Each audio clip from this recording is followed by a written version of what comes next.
She asked me to film her birthday gift opening with her friends, and I agreed. I thought it'd be fun. Nothing unusual. But when she got the present I had given her, she opened the box, peered inside, and said, "Seriously, this is it." Then she laughed and added, "I didn't expect much, but this is actually pathetic." One of her friends snorted and said, "Well, at least he made an attempt, kind of."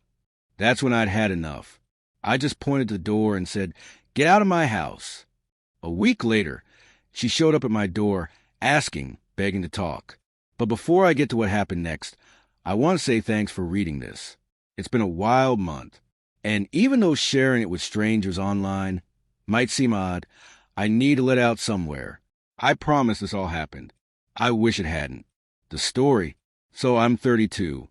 I'd been dating Selena, who's 29, for around 8 months.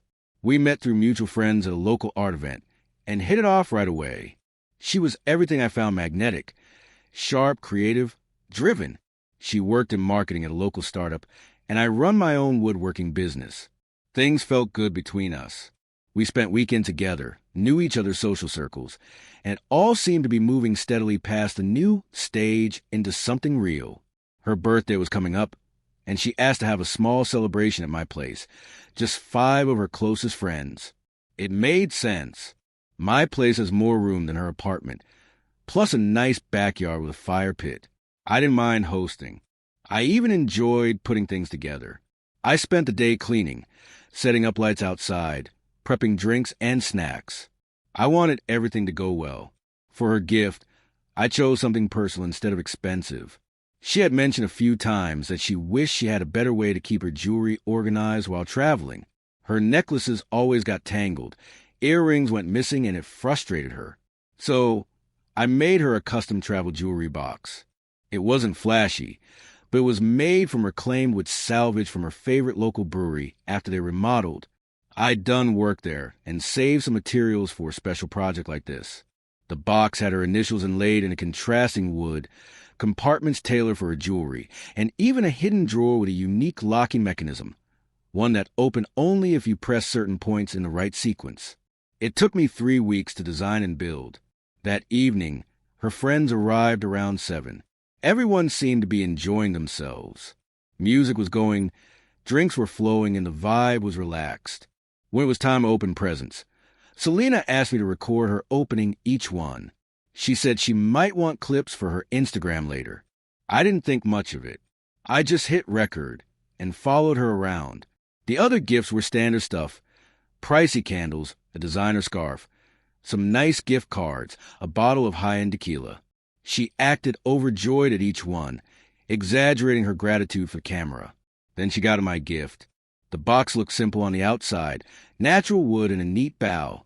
She picked it up, noticed the weight, and opened it. The look she gave, it wasn't disappointment. It was like she was repulsed. "This is it," she said, holding it like it was garbage. I kept recording, totally stunned. Then she laughed and said, "I had low expectations, but this is actually pathetic." Megan, one of her friends, let out a laugh and said, "At least he tried, kind of." Another friend seemed uncomfortable and tried to save face with, "Well, it looks handmade." "That's sweet." Selena rolled her eyes and said, "Yeah, I guess it's the thought that counts." Not that much thought went into this. Then she set it aside and reached for the tequila, saying, "Now this is more like it. Who wants a shot?" I stopped recording. I'd just been standing there, stunned and silent, holding my phone while the woman I cared about and her friends ridiculed something I put a lot of myself into. I walked over, took the jewelry box from the table, slid it back into its gift bag, and calmly said, "Get out of my house." Selena blinked at me like I just started speaking in a foreign language. "Wait, what? You're serious?" I didn't raise my voice. I just said, "I'm not joking. All of you leave now." The aftermath, the energy shifted. Her friends quickly started gathering their purses and coats, clearly uncomfortable. Selena stayed put, confused and irritated. "You're actually kicking everyone out because you can't take a joke?" I told her it wasn't about the box. It was about what it meant. It took me 3 weeks to make. The wood came from Harper's Brewery, your favorite place. I designed it for your travel needs. It has your initials, a hidden compartment. You didn't even look at it before trashing it in front of your friends. Her expression changed. It wasn't guilt at first, more like she'd finally realized she crossed a line. I added, leave the gifts. They were open here. They stay here. That includes the tequila. That got her attention. You can't keep our stuff. I said, watch me. You have 60 seconds before I call the police and report trespassers. They left. I shut the door, locked it, turned off my phone, and sat down in the silent mess of half-eaten food, birthday balloons, and discarded wrapping paper. The next morning, I had 37 missed calls, over a dozen texts and voicemails where she switched between apologizing and blaming me for overreacting. I didn't answer any of them. It wasn't just the gift. It was what it revealed. How casually cruel she could be. How her friends joined in like it was routine. How she did it all while filming. For show, for likes, probably.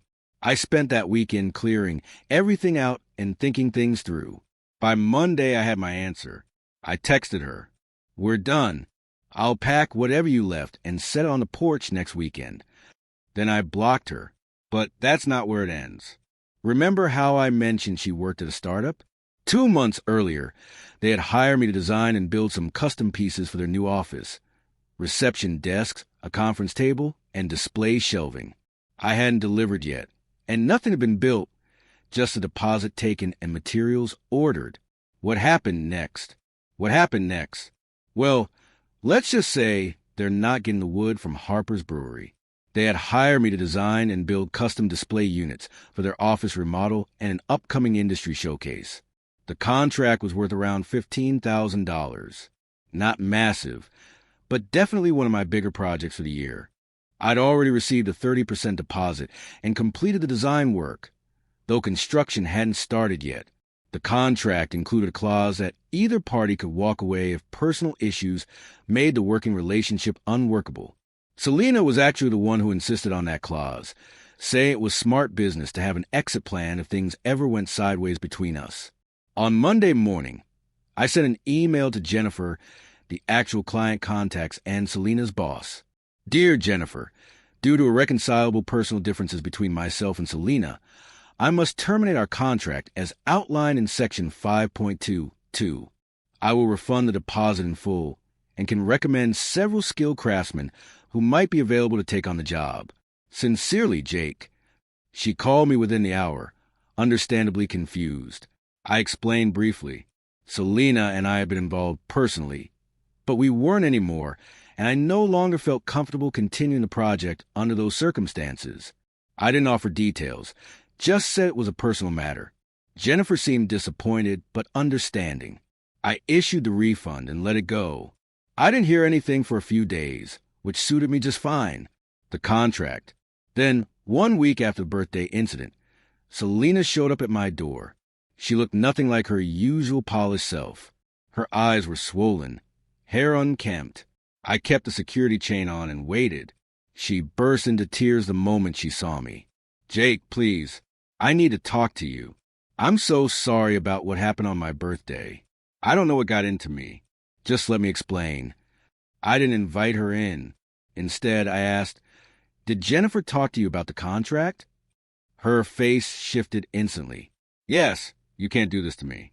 That showcase is huge for our company. I brought you in. Jennifer's furious, and now my job is on the line. There it was, the real reason for her visit.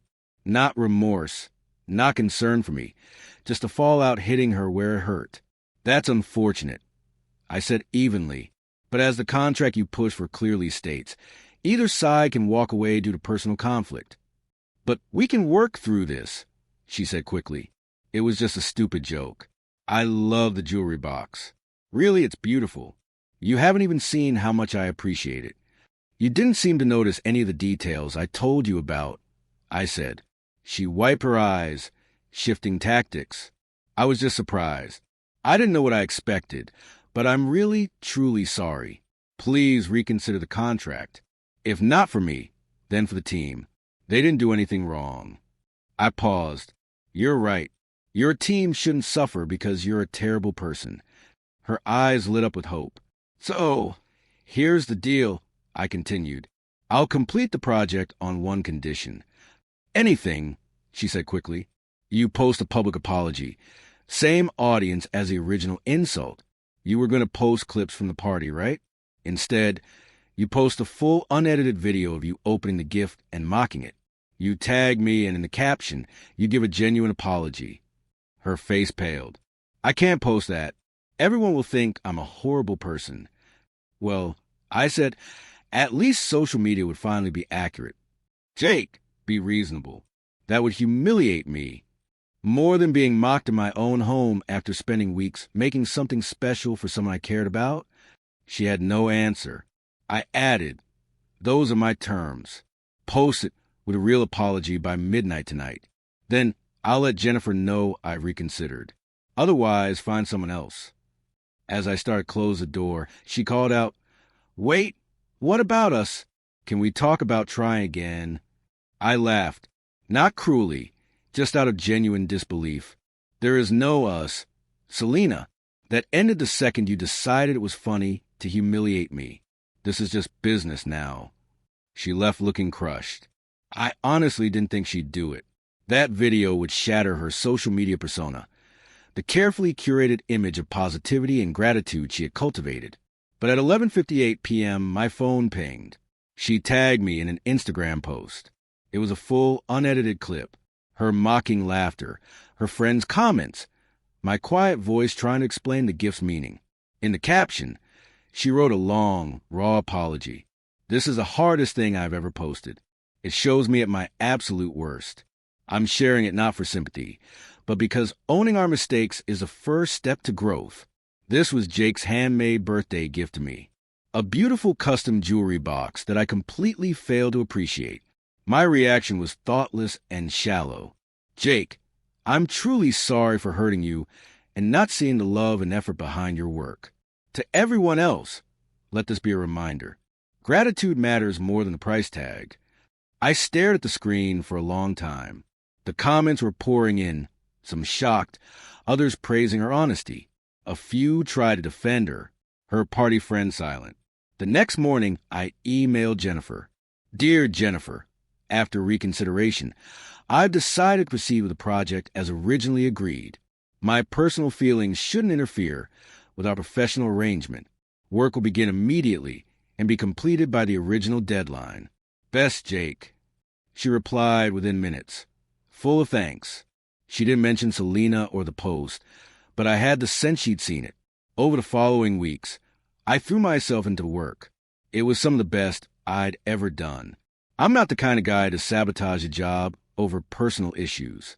On installation day, I coordinated with Jennifer. Selena was nowhere to be seen. As I was packing up my tools, Jennifer finally broke the silence. "I saw the video," she said quietly. "That jewelry box was exquisite. Some people just don't know quality when they see it." I just nodded and thanked her for the business. The showcase went well. I saw the photos online. My display units were front and center with company execs beaming in front of them. Selena was off to the side in one shot, looking like she'd rather be anywhere else. She tried reaching out a few more times, but I kept my distance. I heard she was passed over for a promotion and that some of her friends had drifted away. As for the jewelry box, I kept it. It sits on my workbench now, a reminder that some gifts shouldn't be given away and that sometimes the most valuable thing you can build is your own self-respect. The most satisfying revenge wasn't anything I did to Selena. It was simply putting her in a position where she had to choose between her pride and her career, and then watching as she showed everyone exactly who she really was. No tricks, no games, just a mirror, and the truth reflected back. Honestly, the box looks better where it is now.